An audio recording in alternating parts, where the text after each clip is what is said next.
د ولسمشر غني د وینا ځنډېدو اصلي دلیل ښکاره شو. آیا ولسمشر یو ځل بیا میدان ته راځي؟ جزئیات هم دلته وګورئ او چینل سبسکرایب کړئ. احمد شاه ساحل لیکلي د ولسمشر د وینا ځنډ په اړه بېلابېل څلولم. زیاتو هم په دې نظر دي چې ګویا هغه امریکا له وینا راګرځولی. دوی ته باید وویل شي چې ولسمشر که د امریکا منلی نو اوس به په اماراتو کې نه بلکې پارک کې ناست. دا بیخي واضح ده. ولسمشر د سپینې ماڼۍ د راج کرښې ډېر پخوا کراس کړي، حتی هغه وخت کله چې هغه هلته ټرمپ پر واک و. ځکه خو هغه وخت او د بهرنۍ چارو وزیر یې د خپل واک په وروستیو کې په نهایت عقدهمندانه چلند د هغه مخالفت ته راودنګل.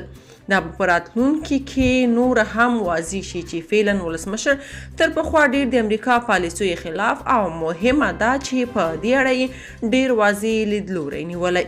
ولسمشر لا هم د جګړې خلاف دی، لا هم د سیاسي جوړجاړي او تفاهم هیله لري. هغه د ولسمشر تر مخه یو افغان دی او په همدې اساس نه غواړي چې دا خاوره یو وار بیا په سوی تفاهم او یا هم څه ناڅه د ناپایه جګړو او مرګونو مینه وګرځي.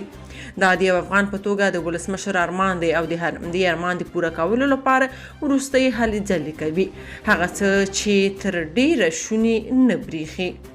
خو که چیرې دا هڅې واقعي هم وي، د توقع وړ پایلې ورنه کړي، نو بیا د ولسمشر د سیاست لوری معلوم دی. د هغه مقابل طرف بل څوک نه بلکې یوازې امریکا وي. ولسمشر بعد ستونزو جوړو ته ځان رسوي. ممکن هغه د افغانستان د دایمي ګټو لپاره د بلاک بدلولو ته مجبور شي، که څه هم په سیاست کې دایمي دوست او دښمن نه وي. خو وروستیو ناسمو بدلونونو او اظهاراتو ته په پام ګرانه بریښي چې ولسمشر د وار بیا د سپینې ماڼۍ کوم واکمن ته غاړه ورکوي یا د هغوی ته دا لیوالتیا ولري. په همدې اساس ممکن هغه وخت ځوان ولسمشر محمد اشرف غني په سیمه کې امریکایي ستراتیژیستانو لپاره په یو سردرد بدل شي. تاسې بالولئ او ګورئ چې د CNN رانیولې بیا تر ټولو غربي رسنیو پورې د ټولو تاوده سرلیکونه پریزیدنت غني وي.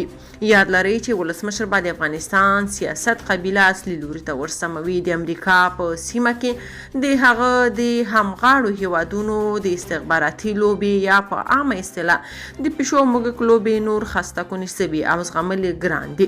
د ولسمشر وینا نه امریکا ځنډولې نه د اماراتو چارواکو انشاءالله نږدې راتلونکي کې به واوریدل سي. بیا یې وایو زړونه به لوی ساتو، حوصلې جګې. که تاسو په دې اړه څه نظر لرئ په کومنټ کې شریک او چینل سبسکرایب کړئ.